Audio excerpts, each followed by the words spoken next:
तृणमूल कांग्रेस ने पहली बार आपको रिश्ता नगर पालिका के 11 नंबर वार्ड से उम्मीदवार बनाया है। किस तरह की चुनौती आप अपने वार्ड में देख रहे हैं?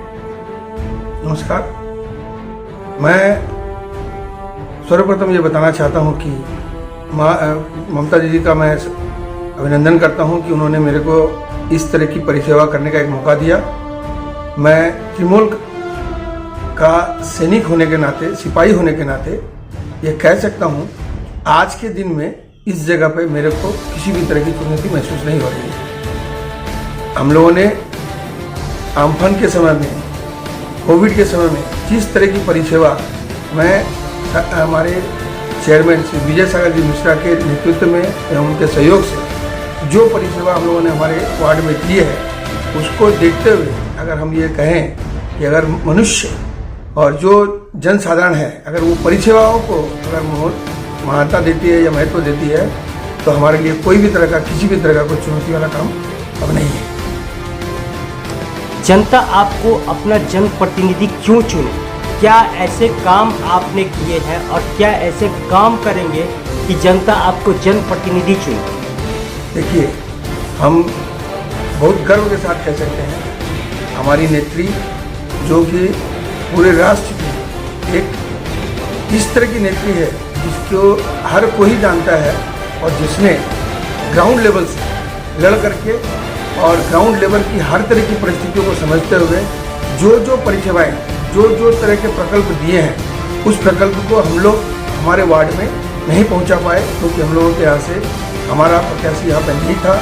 हम लोगों ने बहुत सारे से प्रयास किए लेकिन उसके बावजूद आदरणीय श्री विजय सागर जी मिश्रा के सहयोग से हम लोगों ने जितने संभव हो सका है, जिस तरह की संभवता हमारे पास में संभव हो पाई है और जिस तरह की सुविधाएं हम लोगों ने उपलब्ध की, हमने यहाँ के सभी सदस्यों को अपने परिसेवाओं के हिसाब से प्रयास किया है कि हम उनको ये सेवाएं प्रदान करें।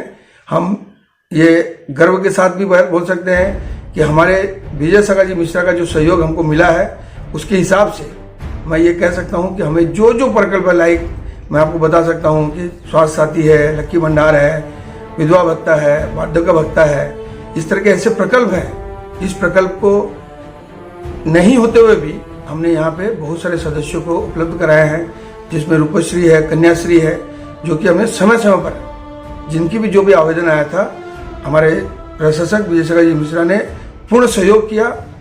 हमारा वार्ड से जितने भी आदमी हैं जिनको उन्होंने इसके लिए एप्लीकेशन किया उनको हमने ये परिसेवा दी है। इसलिए मैं समझता हूँ कि अगर मेरे को मौका मिला है तो ये एक ऐसा मौका है जिसके भीतर में हम परिसेवा दे करके और भी ज़्यादा कार्य करने में सक्षम होंगे यदि हमें मौका मिलता है। वार्ड में 40% करीब राजस्थानी समाज के वोटर हैं। क्या तृणमूल कांग्रेस ने इसलिए आपको उम्मीदवार बनाया है कि वो वोटर आपको मतदान करेंगे? देखिए, इसमें मैं आपको बताना चाहता हूँ तृणमूल कांग्रेस कभी भी किसी जात को लेकर के, किसी कम्युनिटी को लेकर के कभी भी राजनीति नहीं की है। तृणमूल कांग्रेस अपने कर्मियों को मौका देती है। अगर कोई आदमी काम करने में सक्षम होता है या काम करने के लिए उत्साहित होता है, हमारी पार्टी, हमारी नेत्री उसको ज़्यादा से ज़्यादा समय दे करके या ज़्यादा से ज़्यादा मौका दे करके करने का प्रयास करती है। यही एक कारण है कि मैं 10 साल से जुड़े होने के बावजूद भी मैंने जब राजनीति के भीतर में 3 साल से सक्रिय योगदान किया या सक्रिय प्रयास किया था, उस प्रयास को देखते हुए जो उन्होंने मेरे को वरदान दिया या उन्होंने मेरे को सहयोग किया, इसके लिए मैं सदैव तृणमूल कांग्रेस का, सदैव हमारी नेत्री ममता बनर्जी का, सदैव विजय सागर जी मिश्रा का, हमारे MP कल्याण बंदोपाध्याय का, डॉक्टर सुब्रतो राय का, सभी को हार्दिक दिल से धन्यवाद देता हूँ। आपका ड्रीम प्रोजेक्ट क्या है इस वार्ड को लेकर? हमारा ड्रीम प्रोजेक्ट है कि आने वाले समय में हम लोग ज़्यादा से ज़्यादा चेष्टा करेंगे कि हम ज़्यादा से ज़्यादा परिसेवा, जो सरकारी परिसेवा है जिसके लिए जनता हकदार है, जो जनता भी नहीं पा रही है, मेडिकल की व्यवस्था इस तरह करेंगे। हम लोगों ने ऑलरेडी मातृ सदन में परिसेवाएं चालू की है, उसको इस तरह की परिसेवा में लाना है कि प्राइवेट हॉस्पिटल से अच्छा परिसेवा हम लोग दे पाएंगे बोल करके। विरोधी दल के कुछ लोग आरोप लगाते हैं कि यहाँ निकासी की बहुत बड़ी समस्या है, तो उसको आप कैसे दूर करेंगे? ये आरोप कितना जायज है?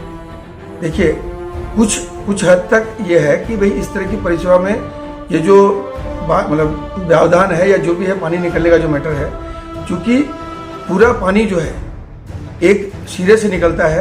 यहाँ कुछ कंपनियां हैं, कुछ फैक्ट्रियां जिसके भीतर में ऑलरेडी इसका हो गया। और ये जब आपको परिसेवा के बारे में जानकारी बताता हूँ, आने वाले 1 साल के भीतर में ये अब प्रॉब्लम नहीं रहेगी, क्योंकि इसका जितना भी कार्य करना था इसकी पूरी परिसीमाएं हो चुकी है और इसके प्रोजेक्ट के ऊपर में काम हो रहा है। बहुत जल्दी ही इस प्रोजेक्ट के ऊपर में आपको हम लोगों को सफलता मिल जाएगी। आपका नाम? राजेश बियानी। क्या लगता है कि जनता आपको अपना जनप्रतिनिधि चुनेगी? देखिए, मैं आपको पूरे विश्वास के साथ में बता सकता हूँ, अभी बस पश्चिम बंगाल की जो जनता है वो जनता जागृत है, वो परिसेवाओं के ऊपर में ध्यान देती है।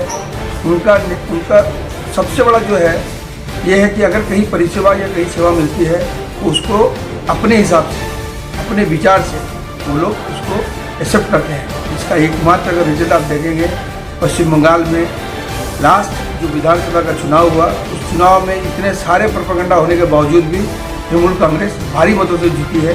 इसके बाद में आप देख लीजिए जो पौरसभा के, म्यूनसिपलिटी के, कॉरपोरेशन के जो चुनाव हुए उसमें भी हम लोगों ने भारी मतों से विजय हासिल की है। और आज आप आसनसोल, सिलीगुड़ी जहाँ पे बीजेपी का गढ़ था, वहाँ पर भी आज तृणमूल कांग्रेस ने परिसेवाओं को ध्यान में रखते हुए, दीदी के प्रकल्पों को भी विचार करते हुए, उनकी सोच को विचार को ध्यान में रखते हुए उन्होंने वोट किया। और आज हम हर जगह पे भारी मतों से जीत करके अपने आप को मैं ये एक्सेप्ट करवा रहे हैं कि भाई हमें जनता यहाँ पे भी भारी मतों से विजय देगी। और रिसड़ा में 23-0 से हमारी तृणमूल कांग्रेस की जो कमेटी है वो जीत करके कॉर्पोरेशन का रिजल्ट बनाएगी। आप अपने जीत के प्रति कितने आशावादी हैं? मैं अपनी जीत के प्रति 200% आशावादी हूँ। कारण कि अब जो है जनता जागरूक है, उनको सेवाओं से दरकार है।